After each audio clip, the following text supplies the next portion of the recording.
ಮಂಡ್ಯ ಜಿಲ್ಲೆಯಲ್ಲಿ ಮಂಡ್ಯ ನಗರದಲ್ಲಿ ಬೃಹತ್ ಸಮಾವೇಶವನ್ನ ಈ ಜನಾಂದೋಲನ ಸಮಾವೇಶವನ್ನ ನಮ್ಮ ಜಿಲ್ಲಾ ಉಸ್ತುವಾರಿ ಸಚಿವರಾದಂಥ ಚಲುವಣ್ಣನವರು ಮತ್ತು ಎಲ್ಲ ನಮ್ಮ ಶಾಸಕರು ಜಿಲ್ಲೆಯ ಎಲ್ಲ ಮುಖಂಡರ ನೇತೃತ್ವದಲ್ಲಿ ಬಹಳ ದೊಡ್ಡದಾಗಿ ಮಾಡ್ತಾ ಇದ್ದಾರೆ. ಮೊದಲನೇದಾಗಿ ನಾನು ಜಿಲ್ಲಾ ಉಸ್ತುವಾರಿ ಸಚಿವರಿಗೆ ಎಲ್ಲ ಶಾಸಕರಿಗೆ ಅಭಿನಂದನೆಯನ್ನ ಸಲ್ಲಿಸಲಿಕ್ಕೆ ಬಯಸ್ತೇನೆ. ವೇದಿಕೆ ಮೇಲೆ ಆಸೀನರಾದಂಥ ಎಲ್ಲ ಗೌರವಾನ್ವಿತ ಹಿರಿಯ ಕಾಂಗ್ರೆಸ್ ಪಕ್ಷದ ಎಲ್ಲ ನಾಯಕರುಗಳೇ, ಎಲ್ಲ ಮಂತ್ರಿ ಮಂಡಲದ ಎಲ್ಲ ಸಹೋದ್ಯೋಗಿಗಳೇ, ವೇದಿಕೆ ಮೇಲೆ ಆಸೀನರಾದಂಥ ಕಾಂಗ್ರೆಸ್ ಪಕ್ಷದ ಎಲ್ಲ ನಾಯಕಿಯರೇ, ಪಕ್ಷದ ಬೆನ್ನೆಲುಬಾದಂಥ ಎಲ್ಲ ನನ್ನ ಕಾಂಗ್ರೆಸ್ ಪಕ್ಷದ ಕಾರ್ಯಕರ್ತರೇ, ಮಾಧ್ಯಮದ ಎಲ್ಲ ಸಹೋದರರೇ, ಇಲ್ಲಿಯವರೆಗೆ ನಮ್ಮ ಕಂದಾಯ ಸಚಿವರಾದಂಥ ಕೃಷ್ಣ ಬೈರೇಗೌಡ ಅವರು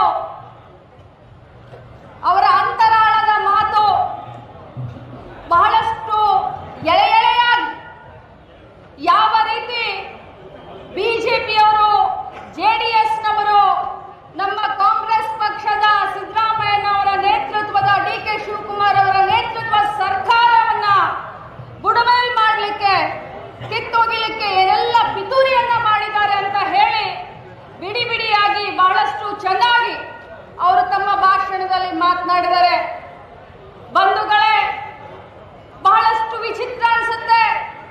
ಯಾಕಂತಂದ್ರೆ ತನ್ನ ಗರ್ಭದಲ್ಲಿಯೇ ಭ್ರಷ್ಟಾಚಾರದ ಬ್ರಹ್ಮಾಂಡವನ್ನ ಇಟ್ಟುಕೊಂಡಂತ ಕರ್ನಾಟಕ ರಾಜ್ಯದ ಬಿಜೆಪಿ ಮತ್ತು ಜೆಡಿಎಸ್ನವರು ಇವತ್ತು ಕಾಂಗ್ರೆಸ್ ಪಕ್ಷದ ವಿರುದ್ಧ ಪಾದಯಾತ್ರೆಯನ್ನ ಮಾಡ್ತಾರೆ ಅಂತಂದ್ರೆ ಅವ್ರಿಗೆ ನೈತಿಕತೆಯನ್ನ ಕಳ್ಕೊಂಡಿದ್ದಾರೆ.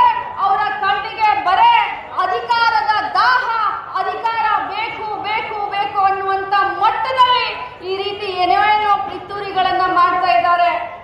ಕರ್ನಾಟಕ ರಾಜ್ಯದ ಮಹಾಜನತೆ ಈ ಬಿಜೆಪಿಯ ಭ್ರಷ್ಟಾಚಾರವನ್ನ ನೋಡಿದೆ.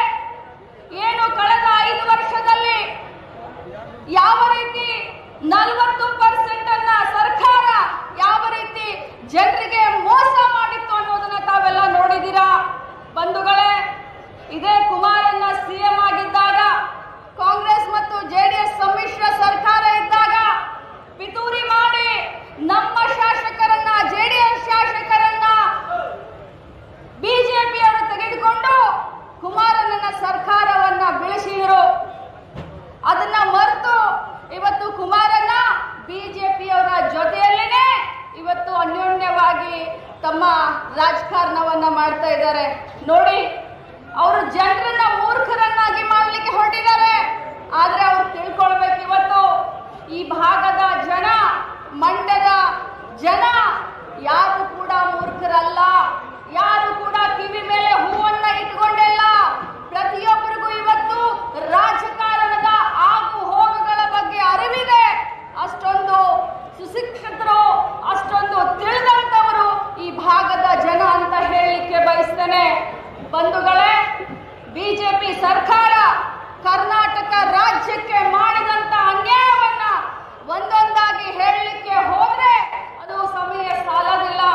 ಕೇಂದ್ರದಲ್ಲಿ ಇವತ್ತು ಬಿಜೆಪಿ ಸರ್ಕಾರ 10 ವರ್ಷದಿಂದ ಕೆಲಸ ಮಾಡ್ತಾ ಇದೆ. ಆದ್ರೆ ಕರ್ನಾಟಕಕ್ಕೆ ಕೇಂದ್ರ ಬಿಜೆಪಿ ಸರ್ಕಾರದ ಕೊಡುಗೆ ಶೂನ್ಯ ಅಂತ ಹೇಳಲಿಕ್ಕೆ ಬಯಸ್ತೇನೆ. ಇಷ್ಟೊಂದು ಎಂಪಿಗಳನ್ನ ಬಿಜೆಪಿ ಪಕ್ಷವನ್ನ ಕರ್ನಾಟಕದ ಜನ ಆರಿಸಿ ಕಳಿಸಿದ್ರೆ ಮೊನ್ನೆ ನಡೆದಂತ ಈ ಒಂದು ಬಜೆಟ್ ನಲ್ಲಿ ಕರ್ನಾಟಕಕ್ಕೆ 0% ಅನ್ನ ಕೊಟ್ಟಿದ್ದಾರೆ. ಕರ್ನಾಟಕ ರಾಜ್ಯಕ್ಕೆ ಪದೇ ಪದೇ ಅನ್ಯಾಯವನ್ನ ಮಾಡ್ತಾ ಇರುವಂತ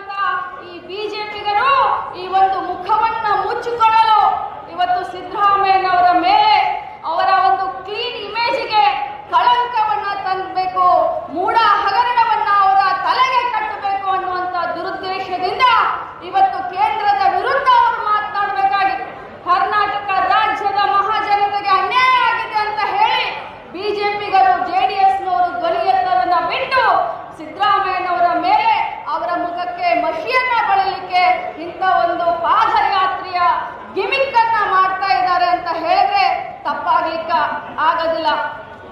ಬಂಧುಗಳೇ, ಇದೇ ಬಿಜೆಪಿ ಸರ್ಕಾರ ಇದ್ದಾಗ ವಿಶ್ವವಿದ್ಯಾಲಯದಲ್ಲಿ ನಡೆದಂತ ಹಗರಣಗಳು, ಕೋವಿಡ್ ನಲ್ಲಿ ನಡೆದಂತ ಹಗರಣಗಳು, ಉಪನ್ಯಾಸಕರ ಒಂದು ಹಗರಣಗಳು, ಕಿರಿಯ ಇಂಜಿನಿಯರ್ಗಳನ್ನ ಸೇರಿಸಿಕೊಳ್ಳುವಂತ ಒಂದು ಹಗರಣಗಳು, ಇವನು ಯಾರು ಕೂಡ ಕರ್ನಾಟಕದ ಮಹಾಜನತೆ ಮರೀಲಿಕ್ಕೆ ಸಾಧ್ಯ ಇಲ್ಲ. ಅವತ್ತು ವಿಧಾನ ಪರಿಷತ್ನಲ್ಲಿ ಇದೇ ಯಡಿಯೂರಪ್ಪಜಿಯವರು ಕುಮಾರಸ್ವಾಮಿಯವರ ಕುಟುಂಬ, ದೇವೇಗೌಡರ ಕುಟುಂಬ ಮೂಡಾದಲ್ಲಿ ಹಗರಣ ಮಾಡಿದೆ ಅಂತ ಹೇಳಿದ್ದು ಇವತ್ತಿಗೂ ಕೂಡ ಕರ್ನಾಟಕ ವಿಧಾನ ಪರಿಷತ್ನಲ್ಲಿ ದಾಖಲೆ ಸಮೇತ ಸಿಕ್ಕುತ್ತೆ. ಅದನ್ನ ತನಿಖೆ ಮಾಡಿಸುವಂತ ಧೈರ್ಯ ಯಡಿಯೂರಪ್ಪಜಿ ಅವರಿಗೆ ಮತ್ತು ವಿಜಯೇಂದ್ರಿಗೆ ಇದೆಯಾ? ಯಾಕಂದ್ರೆ ಈ ಮಾತನ್ನ ದಾಖಲೆ ಸಮೇತ ಯಡಿಯೂರಪ್ಪಜಿ ಅವರು ಅವತ್ತು ವಿಧಾನ ಪರಿಷತ್ನಲ್ಲಿ ಮಾತನಾಡಿದ್ರು.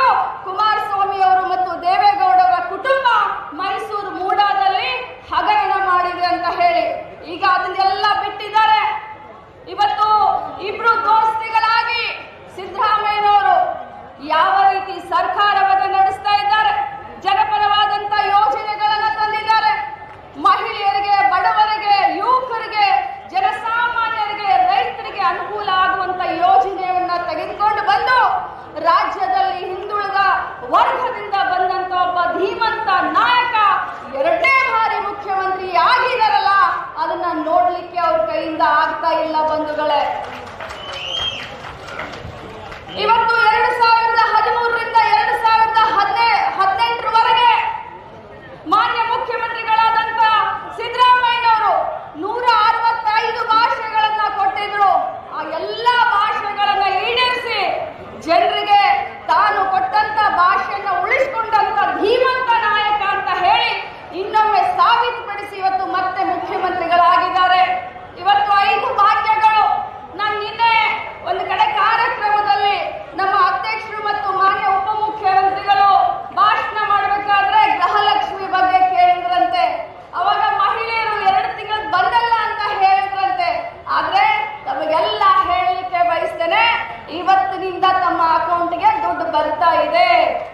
ಕೆಲವು ತಾಂತ್ರಿಕ ದೋಷದಿಂದ ಜೂನ್ ಮತ್ತು ಜುಲೈ ದುಡ್ಡು ತಮಗೆ ಹಾಕ್ಲಿಕ್ಕೆ ಆಗಿರ್ಲಿಲ್ಲ. ಇವತ್ತಿನಿಂದ ತಮಗೆ ಅಕೌಂಟ್ಗೆ 2 ತಿಂಗಳ ದುಡ್ಡು ಬರ್ತಾ ಇದೆ ಅನ್ನುವಂತ ಮಾತನ್ನ ಹೇಳಲಿಕ್ಕೆ ಬಯಸ್ತೇನೆ. ನಾವು ಕಾಂಗ್ರೆಸ್ ಪಕ್ಷದವರು, ನಾವು ಏನು ಮಾತನಾಡ್ತೀವಿ ಆ ರೀತಿ ನಡೀತೀವಿ. ನುಡಿದಂತೆ ನಡೆಯುವಂತ ಸರ್ಕಾರ ಮತ್ತು ನಾಯಕರು ಅಂದ್ರೆ ಅದು ಕಾಂಗ್ರೆಸ್ ಪಕ್ಷದವರು. ಬಂಧುಗಳೇ, ತಾವೆಲ್ಲ ಅರ್ಥ ಮಾಡ್ಕೊಳ್ಬೇಕು. ನಾವು ನಿಸ್ವಾರ್ಥತೆಯಿಂದ ರಾಜಕಾರಣವನ್ನ ಮಾಡೋರು. ಅಧಿಕಾರ ಜನ ನಮಗೆ ಕೊಟ್ಟಂತ ಸಂದರ್ಭದಲ್ಲಿ ಆ ಅಧಿಕಾರದಿಂದ 4 ಜನರಿಗೆ ಒಳ್ಳೇದಾಗಬೇಕು ಅನ್ನುವಂತ ಭಾವನೆಯನ್ನ ಇಟ್ಕೊಂಡು ಇವತ್ತು ಕಾಂಗ್ರೆಸ್ ಪಕ್ಷ ಅಧಿಕಾರ ಭಾರವನ್ನ ನಿರ್ವಹಣೆ ಮಾಡ್ತಾ ಇದೆ. ಮುಂಚೆ ಬ್ಯಾಂಕ್ ಅನ್ನ ರಾಷ್ಟ್ರೀಕರಣ ಮಾಡಿ ಬಡವರ ಮನೆ ಬಾಗಿಲಿಗೆ ಸಾಲ ಮೇಳ ಮಾಡಿ ಬಡವರು ಆರ್ಥಿಕವಾಗಿ ಸಮೃದ್ಧಿಯಾಗಲಿ ಅಂತ ಹೇಳಿ ಬಡವರ ಮನೆ ಬಾಗಿಲಿಗೆ ಬ್ಯಾಂಕ್ ಅನ್ನ ತೆಗೆದುಕೊಂಡು ಹೋದಂತವ್ರು ಯಾರಾದ್ರೂ ಇದ್ರೆ ಅದು ನಮ್ಮ ದಿವಂಗತ ಪ್ರಧಾನಮಂತ್ರಿ ಇಂದಿರಾ ಗಾಂಧಿ ಮತ್ತು ಕಾಂಗ್ರೆಸ್ ಪಕ್ಷದ ಚಿಂತನೆ. ಆದ್ರೆ ಇವತ್ತು ಬಂಧುಗಳೇ, ತಾವೆಲ್ಲ ಅರ್ಥ ಮಾಡ್ಕೊಳ್ಬೇಕು. ಅದಕ್ಕೆ ನಾನು ಬಂದ ತಕ್ಷಣ ಹೇಳಿದೆ, ತಾವೆಲ್ಲರೂ ಸುಶಿಕ್ಷಿತರು, ಸುಸಂಸ್ಕೃತರು. ಕಾಂಗ್ರೆಸ್ ಪಕ್ಷದವ್ರು ಹೇಗೆ ಅಂತಂದ್ರೆ ಗಾಂಧೀಜಿಯವರಿದ್ದ ಹಾಗೆ. ಗಾಂಧೀಜಿಯವರು ಹೇಳ್ತಾರೆ, ಈ ಕಪಾಳಿಗೆ ಹೊಡೆದ್ರೆ ಈ ಕಪಾಳಿಗೂ ಹೊಡೆಸ್ಕೊ ಅಂತ. ಕೆಟ್ಟದ್ದನ್ನ ನೋಡಬೇಡ, ಕೆಟ್ಟದ್ದನ್ನ ಕೇಳಬೇಡ, ಕೆಟ್ಟದ್ದನ್ನ ಮಾತಾಡಬೇಡ. ಅದೇ ನಮಗೆ ಇವತ್ತು ತೊಂದರೆ ಆಗ್ತಾ ಇದೆ ಬಂಧುಗಳೇ.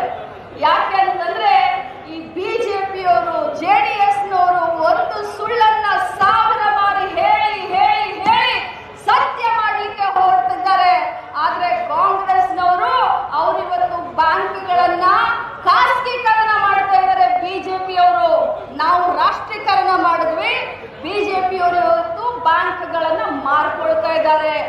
ಅದಾನಿಗೆ ಬ್ಯಾಂಕ್ ಕೊಡ್ತಾ ಇದ್ದಾರೆ, ಅಂಬಾನಿಗೆ ಬ್ಯಾಂಕ್ ಕೊಡ್ತಾ ಇದ್ದಾರೆ.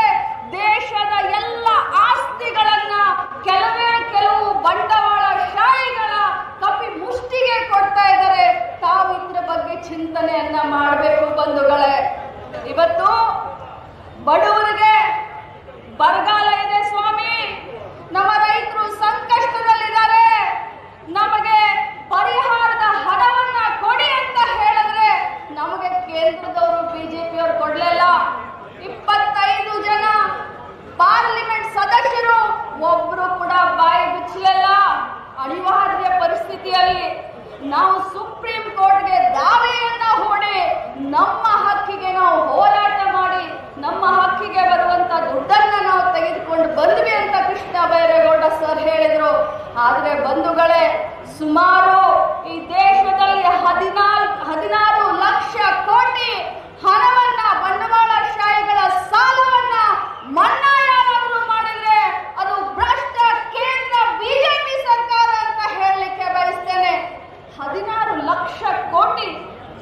ಯಾಕೆ ಕರ್ನಾಟಕದಲ್ಲಿ ಬರಗಾಲ ಇದ್ರೆ ನಿಮಗೆ ದುಡ್ಡು ಕೊಡ್ಲಿಕ್ಕೆ ಮನಸ್ಸಾಗಲಿಲ್ಲ, ಆದ್ರೆ ಕೆಲವು ಬಂಡವಾಳಶಾಹಿಗಳ 16 ಲಕ್ಷ ಕೋಟಿ ಸಾಲವನ್ನ ನೀವು ಮನ್ನಾ ಮಾಡ್ತೀರಿ ಅಂತಂದ್ರೆ ತಮ್ಮ ದ್ವಂದ್ವ ನಿಲುವು ಯಾವ ರೀತಿ ಇದೆ? ಕಾಂಗ್ರೆಸ್ ಪಕ್ಷದ ಸರ್ಕಾರ ಕರ್ನಾಟಕದಲ್ಲಿದೆ, ಈ ಸರ್ಕಾರಕ್ಕೆ ಬಿಡಿಗಾಸಿನ ಸಹಾಯ ಮಾಡಬಾರದು ಅನ್ನೋದು ತಮ್ಮ ಮನಸ್ಸು, ಬಿಜೆಪಿಗರ ಮನಸ್ಸು. ಆದ್ರೆ ಬಂಧುಗಳೇ, ವಿಚಾರ ಮಾಡಿ, ಇವತ್ತು ಮಂಡ್ಯ ಬೆಳೆದ್ರೆ ಕರ್ನಾಟಕ ಬೆಳೆಯುತ್ತೆ, ಕರ್ನಾಟಕ ಬೆಳೆದ್ರೆ ಭಾರತ ದೇಶ ಬೆಳೆಯುತ್ತೆ. ಮಂಡ್ಯ ಬಿಟ್ಟು ಕರ್ನಾಟಕ ಇಲ್ಲ, ಕರ್ನಾಟಕ ಬಿಟ್ಟು ಭಾರತ ದೇಶವಿಲ್ಲ. ಆದ್ರೆ ಬಿಜೆಪಿಗರಿಗೆ ಇದು ಬೇಕಾಗಿಲ್ಲ, ಬಿಜೆಪಿಗರಿಗೆ ಜೆಡಿಎಸ್ಗೆ ಇದು ಬೇಕಾಗಿಲ್ಲ. ನಾನಿವತ್ತು ತಮ್ಮ ಮುಖಾಂತರ ಕುಮಾರಸ್ವಾಮಿ ಅಣ್ಣನವರಿಗೆ ಬಹಳ ಗೌರವವನ್ನ ಕೊಡ್ತೀನಿ, ಒಂದು ಪ್ರಶ್ನೆಯನ್ನ ಕೇಳಲಿಕ್ಕೆ ಬಯಸ್ತೇನೆ. ನಾನು ಒಬ್ಬ ಹೆಣ್ಮಗಳು, ಈ ರಾಜ್ಯದಲ್ಲಿ ಮಹಿಳಾ ಮತ್ತು ಮಕ್ಕಳ ಕಲ್ಯಾಣ ಸಚಿವೆಯಾಗಿ ಸೇವೆಯನ್ನ ಸಲ್ಲಿಸ್ತಾ ಇರುವಂತ ಸಂದರ್ಭದಲ್ಲಿ ಮೊನ್ನೆ ತಾವು ಒಂದು ಮಾತನ್ನ ಆಡಿದ್ರಿ ಕುಮಾರಸ್ವಾಮಿ ಅಣ್ಣನವರೇ. ಪ್ರೀತಂ ಗೌಡ ಅವರನ್ನ ಪಕ್ಕದಲ್ಲಿ ಕೂರಿಸ್ಕೊಂಡು ನನ್ನನ್ನ ಮೀಟಿಂಗ್ ಕರೆಸ್ತಾರೆ. ಪೆನ್ ಡ್ರೈವ್ ಅನ್ನ ಹಂಚಿದ್ದು ಇದೆ ಪ್ರೀತಂ ಗೌಡ. ಬಿಜೆಪಿಯ ಪದಯಾತ್ರೆಗೆ ನಾನು ಸಪೋರ್ಟ್ ಮಾಡೋದಿಲ್ಲ, ಯಾಕಂತಂದ್ರೆ ದೇವೇಗೌಡರ ಕುಟುಂಬಕ್ಕೆ ಪ್ರೀತಂ ಗೌಡ ಪೆನ್ ಡ್ರೈವ್ ಅನ್ನ ಹಂಚಿ ವಿಷಯ ಎತ್ತಿದ್ದಾನೆ ಅಂತ ತಾವು ಹೇಳಿದ್ರಿ. ತಾವೇ ಒಪ್ಕೊಂಡ್ರಲ್ಲ ಕುಮಾರಸ್ವಾಮಿ ಅಣ್ಣ, ತಾವೇ ಒಪ್ಕೊಂಡ್ರಲ್ಲ ಪೆನ್ ಡ್ರೈವ್ ನ ಕಥೆಯನ್ನ. ಒಬ್ಬ ಮಹಿಳೆಯಾಗಿ ನನ್ನ ರಕ್ತ ಇವತ್ತು ಕುದಿಯುತ್ತೆ. ದೇವೇಗೌಡರ ಕುಟುಂಬಕ್ಕೆ ವಿಷ ಅಂತ ಹೇಳ್ತೀರಾ, ಆದ್ರೆ ಆ 300-400 ಮಹಿಳೆಯರ ಕುಟುಂಬಕ್ಕೆ ಅಮೃತವನ್ನ ಎಳೆದಿದ್ದೀರೇನೋ ನೀವು. ಇವತ್ತು ನಿಮ್ಮ ಕುಟುಂಬ ಮಾತ್ರ ಕುಟುಂಬ, ಆ ಬಡ ಹೆಣ್ಣು ಮಕ್ಕಳ ಕುಟುಂಬ ಅಲ್ವಾ? ಅವರು ಯಾರ್ದೋ ತಾಯಿ, ಯಾರ್ದೋ ಅಕ್ಕ, ಯಾರ್ದೋ ತಂಗಿ, ಅಂತವರ ಕುಟುಂಬವನ್ನ ಇವತ್ತು ಬೀದಿ ಪಾಲು ಮಾಡಕ್ಕೆ ನಿಮಗೆ ನಾಚಿಕೆ ಆಗ್ತಾ ಇಲ್ಲ. ನಿಮ್ಮ ಕುಟುಂಬದ ಮರ್ಯಾದೆ ಅಷ್ಟೇ ಮರ್ಯಾದೆ, ಬೇರೆ ಕುಟುಂಬದವರ ಮರ್ಯಾದೆ ಅಲ್ಲ ನಿಮಗೆ. ನೀವೊಬ್ರು ರಾಜಕಾರಣಿಯಾಗಿ ಸಮಾಜಕಾರಣಿ ಆಗ್ಲಿಕ್ಕೆ ನಿಮಗೆ ಏನು ನೈತಿಕತೆ ಇದೆ ಅಂತ ಕೇಳಲಿಕ್ಕೆ ನಾನು ಬಯಸ್ತೀನಿ. ಇವತ್ತು ಬಂಧುಗಳೇ, ಇವತ್ತು ಸಿದ್ದರಾಮಯ್ಯನವರು ಬಹಳ ಚೆನ್ನಾಗಿ ರಾಜ್ಯದಲ್ಲಿ ಸರ್ಕಾರವನ್ನ ನಡೆಸ್ತಾ ಇದ್ದಾರೆ. ಇಡೀ ಸಂಪುಟದ ಸಹೋದ್ಯೋಗಿಗಳು ನಾವೆಲ್ಲರೂ ಕೂಡ ತಮ್ಮೆಲ್ಲರ ಆಶೀರ್ವಾದದಿಂದ ಅವರ ಬೆನ್ನಿಗೆ ಇದ್ದೇವೆ. ಕರ್ನಾಟಕದ ಮಹಾಜನತೆ ಸಿದ್ದರಾಮಯ್ಯನವರ ವ್ಯಕ್ತಿತ್ವ ಏನು ಅನ್ನೋದನ್ನ ನೋಡಿದೆ. ಒಬ್ಬ ಧೀಮಂತ, ಒಬ್ಬ ನಿಸ್ವಾರ್ಥ ರಾಜಕಾರಣಿಯನ್ನ ನಾವೆಲ್ಲರೂ ಇವತ್ತು ಅವರ ಕೈಯನ್ನ ಬಲಪಡಿಸಬೇಕಾಗಿದೆ. ತಾವೆಲ್ಲರೂ ಕೂಡ ತಮ್ಮ ತಮ್ಮ ಊರಿಗೆ ಹೋಗಿ ಇನ್ನು 10 ಜನರಿಗೆ ಈ ವಿಷಯವನ್ನು ಹಂಚಿಕೊಳ್ಳಿ ಅಂತ ಹೇಳ್ತಾ, ನನಗೆ ತಮ್ಮೆಲ್ಲರ ಹತ್ರ ಮಾತನಾಡಲಿಕ್ಕೆ ಅವಕಾಶವನ್ನ ಕೊಟ್ಟಂತ, ಆಯೋಜನೆ ಮಾಡಿದಂತ ಎಲ್ಲ ಮುಖಂಡರು ಕೂಡ ವಂದಿಸಿ ನನ್ನ ಮಾತನ್ನ ಮುಗಿಸ್ತೀನಿ. ಜೈ ಹಿಂದ್, ಜೈ